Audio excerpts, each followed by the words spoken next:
Hello, everybody. Welcome to Rev Talk with Reverend Beverly and Reverend Kimberly. We are going to wing it today because the energies are so helter-skelter and all over the place that we can't decide on one topic. So we're going to let the angels help us through this. As always, as we always do, Exactly. because they know best. And you're absolutely right. We've got the full moon today. We're closing out the Lion's Gate energy. And I guess this is a super moon, which means it looks like it's closer to the earth than any other time. And this is probably, I think I read this is the last super moon of this year.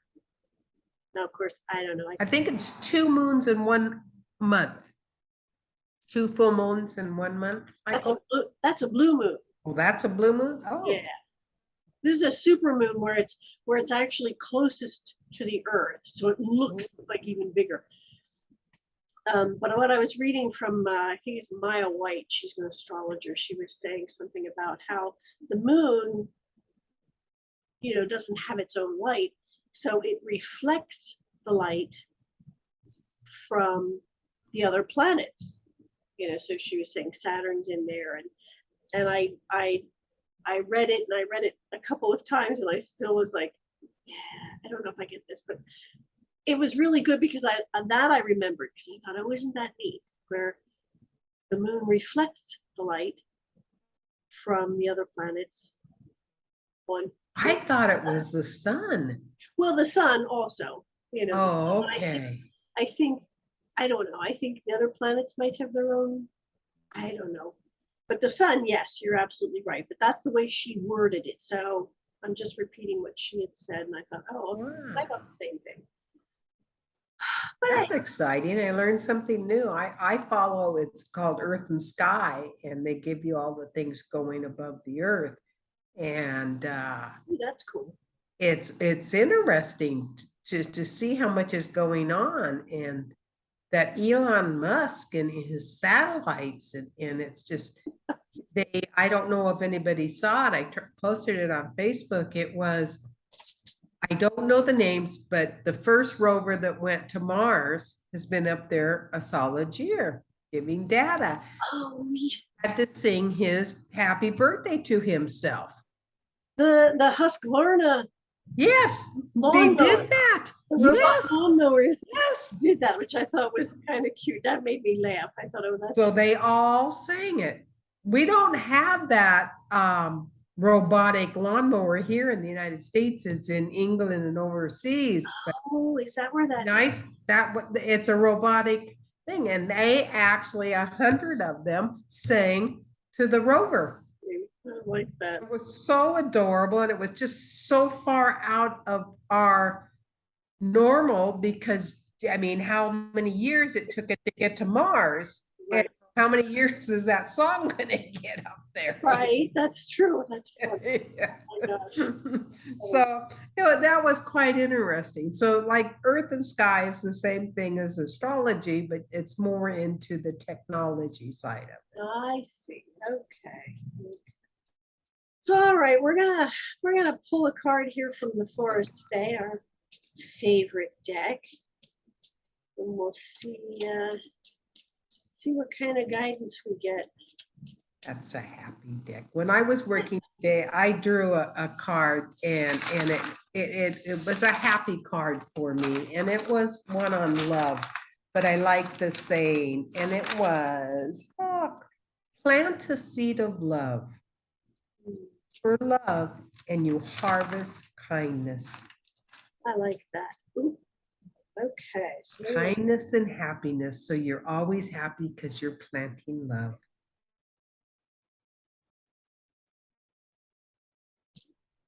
this is the Hedge Guardians. We had to hedge something last time. Did we? The Hedge Guardians. This is walk widdershins and seek the land under the hill. So widdershins is counterclockwise. I think that's how that is. So you seek So you go backwards to go forward. I guess, and seek the land under the hill, which used to be, I know I think, I could be wrong about this, but the mounds that are in, like you see in Ireland and Yes, across England and all, those are supposed to be like portals to the fairy realm, yes, the elven realm, so they're under the hill, which also reminds me of Tolkien, in the Shire, under yes, under yes. the hill. But what a message. Go backwards to go forward. Go back to your basics. That's cool. Stick way of life. And I was thinking today, because I've become addicted to video games, and are all to keep my brain going. But what would we do if we didn't have our computers? We didn't have a cell phone and we had to sit and talk. Right. Well, You have to communicate to each other before you can go forward, because nobody knows what you want. And that's in all aspects. right. Absolutely. Absolutely. And it's true. I spoke to a gentleman when I was at the store getting Captain's food. I think it was like a week or two ago. And he was lamenting about, how things were so different way back when. And it was funny because I was like thinking to myself, gosh, I sound like my grandparents, Oh, how funny. because it was like, he was like, times were simpler then. And I'm like, well, we weren't being bombarded so much with our devices and the news. But there were only three channels, 4 if you count public television. Okay, that was all we had. So it wasn't like you're clicking through all these stations and you're getting hit with all of this news about this and this and this. We didn't know about, tsunamis in Thailand or whatever. We didn't know about any of that because that was not in our community. So we were, Yeah, more. that's true. I mean, You were a close-knit family and everybody knew everybody and what was going on. There was no need to spread out, but now we need to spread our love out. So right. we're becoming aware, but in that spreading, we're also absorbing. And that's the hard thing to see and challenge you. Well, and I guess that's a reminder for us to be more vigilant about grounding ourselves and protecting ourselves from any negativity that might be out there, to not allow it to seep into our minds and into our daily lives, to always catch ourselves and our thoughts and turn it around to something positive, something that is gratitude based. Yes. Well, in the morning when I get up, I have a ritual with feeding all my critters. And because you said grounding, I just realized that's what I'm doing, because I'm out there. I'm walking on the earth. I'm going to all the aspects of my yard and thanking everybody and feeding the critters. But I'm one with earth. Yeah. I'm one with the earth. And now that I'm doing that, I'm more aware of the critters and their lives. And it's just so hot here right now. I mean, 7 o'clock, 6 o'clock in the morning, it's 70 degrees and 90% humidity. That's rough. Yeah, I'm not used to this. I've never had this before. The cold I like, but it's the cycles of life. And this is what's made me aware. You have to ground continually. It's not just something to do now or then, because there is so much going on. Yeah, there's so much energy, and it's all good, it really truly is all good. All this energy coming in is for our benefit. We need to be able to learn to integrate it into our systems and into our lives so that there is that balance. And like you said, that grounding is key to being able to integrate all of that energy that's coming in. And I think, you know, a lot of times there are people who don't understand how to do that. You know, it kind of throws them off balance. And so we see a lot of this off balance in behaviors.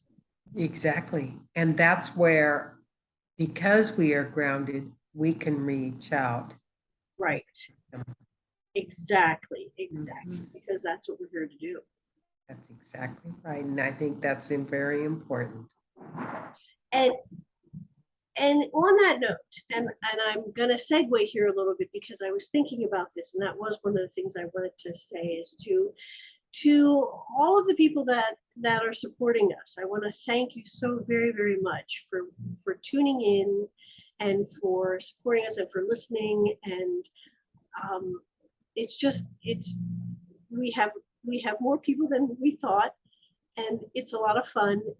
And I just want to thank everybody. I'm so grateful that you've decided to take a little time out of your day to listen to what we have to say, and hopefully it's helping. Yeah, it is, because in the comments we're seeing people are getting a benefit from it. And that's what we're here to help, even if it's in one little instant, it makes your day go better. Yes, and that's, you know, that was why we set this up in the first place, that one person that we reach, you know, we may make a difference in that day, or, you know, give them something to think about. And so I'm just very, very grateful for everyone who tunes in. So thank you, everyone. I agree. I think the fairies are telling us to slow down and smell the roses so that you can spread the love to the hillsides.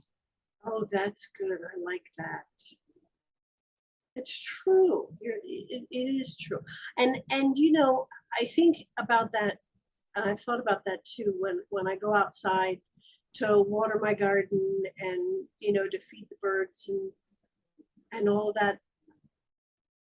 I kind of I now stand in my upper yard and I kind of look around, and I think it was, and I can't remember who it was, one of the other reverends had said about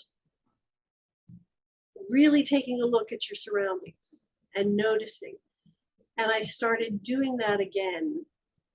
And I started looking at the trees more, and each one individually, and to see, you know, different aspects of it. And it really is a very nice energy. It's very powerful. It's also very grounding, you know. So yes, every time you get the opportunity to walk outside, you know, focus on something in nature and take a different look at it.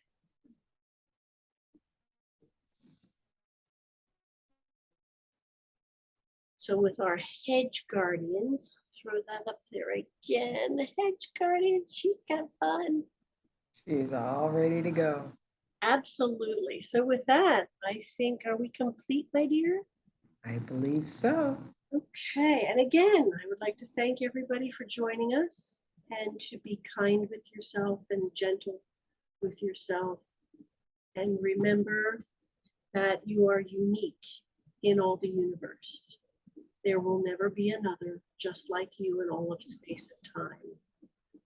You are powerful, you are cherished, and you are loved.